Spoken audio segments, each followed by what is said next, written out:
and welcome to Just One More Watch. Welcome today to my review of an incredibly capable watch by Seiko that costs less than $220 US, but it isn't a dive watch. It is of course the SNA 411, aka the Flightmaster. Now I picked this one up mid-year from JOMASHOP. It's the last review of the batch of watches that I picked up from them. You could consider this to be semi-sponsored content, therefore I paid for this, but they gave me a bit of a deal. In return, they would like me to direct you to their website if you're interested in buying a Flightmaster for yourself. $219.99 from JOMASHOP at the moment, which is a great price, and they ship globally. I'll leave a link to that one in the description of the video. Now, I'm about to make a shocking confession. I hope you're ready. Not the first time I've admitted this on the channel, but the last time was a long time ago, so if you're a relatively new subscriber, perhaps you won't have heard me say it before. I don't own a plane. Yes! I'm sure you're as shocked as anyone to hear that. I mean, this has just got plane ownership written all over it. I can't fly planes either. I mean, I travel on planes, I travel quite a bit, but that's as far as it's ever likely to get. I have no desire or capability to go from the back of the plane to the front of the plane, and I'm alright with that. And yet I own a number of pilot's watches, including this Flightmaster. Now, I don't want to start a fight or anything, but I don't think you own a plane either, and if you did, you probably wouldn't be flying it wearing a $220 Seiko on your wrist. You see what I'm saying here? This is the kind of basis that I'm going to start this review. It's a watch that is incredibly capable, but you're unlikely to ever use the vast majority of the features. So what then can the Flightmaster do for you and for me? What are its strengths and its weaknesses if you don't use it to help you fly a plane? Let's flip the camera and find out, shall we?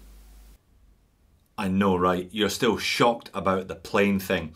Never mind, I'm sure you'll get over it. I know I have. So what I'm going to do today then is I'm going to get into the box here, have a look at the Flightmaster, run through the kind of need to know stuff, the basic dimensions and specifications. Don't worry, we'll be back for the enormous instruction manuals a little later on. Then I'm going to talk about the stuff that I don't think either of us will ever use on this watch, the kind of redundant features. Then I'll go through the stuff that I think may actually be useful to fellow non-plane owners like myself, and we can work out whether there are more pros than there are cons, whether it's still worthy of our consideration. So 42mm in diameter, 13mm thick, but an incredibly compact 44mm lug tip to lug tip. As you can see there, the mid link of the bracelet end link there is protruding beyond the lugs. Very short lug to lug. 21mm lug width, no taper on the bracelet at all until you get to the clasp, which is about 19.5mm thick. A little bit of an unusual effect there. It looks like they put the clasp off a smaller watch on this one instead. All 316L stainless steel, case, crown, bezel, pushers, stainless steel bracelet with solid end links. It is just push pins, there's no collar system on these ones.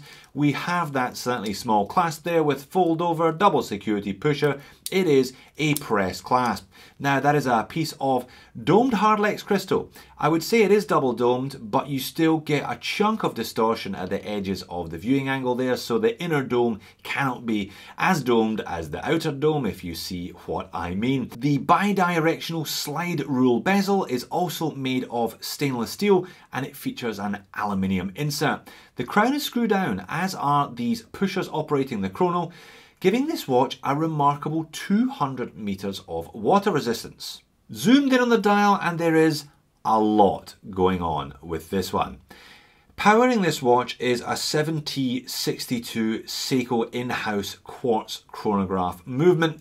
You should get about 3 years of battery life from one of these things, accurate to plus or minus 15 seconds per month. Pretty much what you'd expect from a quartz movement. So we have a date cut out there at the 3 o'clock.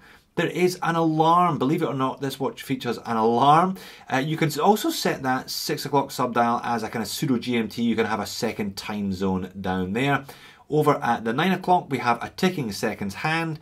And up at the 12, it is a 60-minute chrono. Now the chrono, I'll need to unscrew both of these pushers. It's not a mecha quartz movement, this one, but it does give the appearance of a mecha quartz or an automatic by ticking, I think it's 5 times per second there when you engage it. Now it is a lap timer here as well, so you can time a split there by pressing the bottom one, press it again and it will catch up and continue on its merry way all the way around 60 minutes, and then it will start again. Now I have set the alarm for 9 o'clock. Let's see if I can get that one to work in a couple of minutes. You can only set the alarm, it's a 12-hour setting on this alarm obviously, because there's only one 12-hour sub-dial down there. In amongst all of that detail down there, there are some nice little touches though. The Seiko logo is applied. All the printing is nice and crisply done. We've even got applied indices with little silver circular frames surrounding them also. Colour-wise, we've got that chrono hand in yellow, matching the chrono sub-dial hand up there at the 12. There's other little yellow flashes around here on the compass points, and one tiny little touch of red there, which is the north compass point. I think overall the colour tones are nice, but as discussed, there is an awful lot going on the dial. You're really going to have to be into this style of watch to appreciate such a busy look. And there it goes, right on time. It's the alarm. This alarm goes off for about 20 seconds. Perhaps not going to wake me from a deep slumber. Perhaps it should be considered more as a kind of reminder than a get out of bed, it's time to go to work type alarm. One push on the top pusher again and it resets very elegantly there, back up to the 12. On wrist, it wears very well indeed. I was always a little bit put off the Flightmaster because of that 42mm diameter dimension, but it wears like a much smaller watch, I think. Only 13mm thick, so not particularly thick on wrist. No protrusion of the case back, so it sits nice and flat. 152 grams, sized up for my 7-inch wrist, so carries its weight very well indeed. And I reckon because of that super short 44mm lug to lug, even guys with smaller than average wrists will have no problems wearing this 42mm watch at all. Seikos really are the kings of making big watches wear like small watches. And before we get to the pros and cons, that's it outside in some natural light. You do get some light play, some distortion off that piece of domed hardlex crystal, but not too much. The dial is still quite legible thanks to the decent sized handset against the black dial. On wrist, as discussed, it wears remarkably well. The bracelet is decent enough, if unspectacular, pretty much exactly what you'd expect from a Seiko at this price point. So that's the basics then. Let's have a chat about the stuff that you're never going to use. That being really the slide rule bezel, which is the raison d'etre. It's the whole purpose of this watch as a pilot's assistant is that slide rule bezel and the myriad calculations that you're able to make with its aid. No less than 30 of the pages of this rotary slide rule instruction manual are in English and are given over to all of those calculations. Miles per hour, gallons, weight, fuel weight, time, distance, speed, a whole bunch of conversions, a whole bunch of stuff that you will never in a million years use. Let's be honest. I mean, just looking at 32 pages of mathematics, I need to have 2 paracetamol and a lie down. You're also most probably going to have to get used to wearing it on this bracelet. 21mm lug width means you're not going to have a bunch of spare straps lying around in the drawer, and even if you did, the incredibly compact lug length means it's almost impossible to fit this with an alternate strap of any thickness, and very difficult to feed a NATO through here as well. I hear the most successful alternative strap for the Seiko Flightmaster is one of those Marine Nationale paratrooper style ones. They're thin enough to get underneath the tiny gap remaining when you put in a fresh spring bar, and still thin enough to allow you to wear the watch with relative comfort.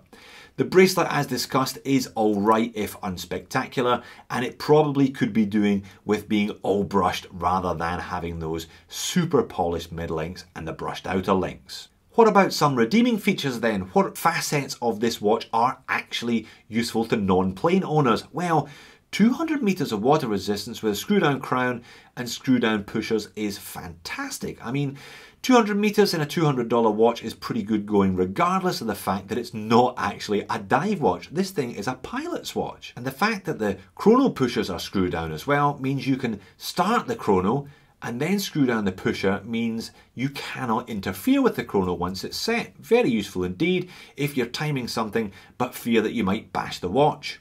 And being a Seiko, the hands and indices features Seiko's proprietary LumiBrite loom. LumiBrite is well renowned for being fantastic. Now, this isn't a dive watch, I've said that several times now, but there's still a decent application of LumiBrite on the hands, the indices, and on the tip of that chrono pusher. So when the chrono pusher is not engaged, when it is not in operation, you've still got a decent idea which way up or down the watch is facing. Let's be honest, the alarm pseudo GMT function down there is actually quite nice. You don't see that in too many watches around this price either.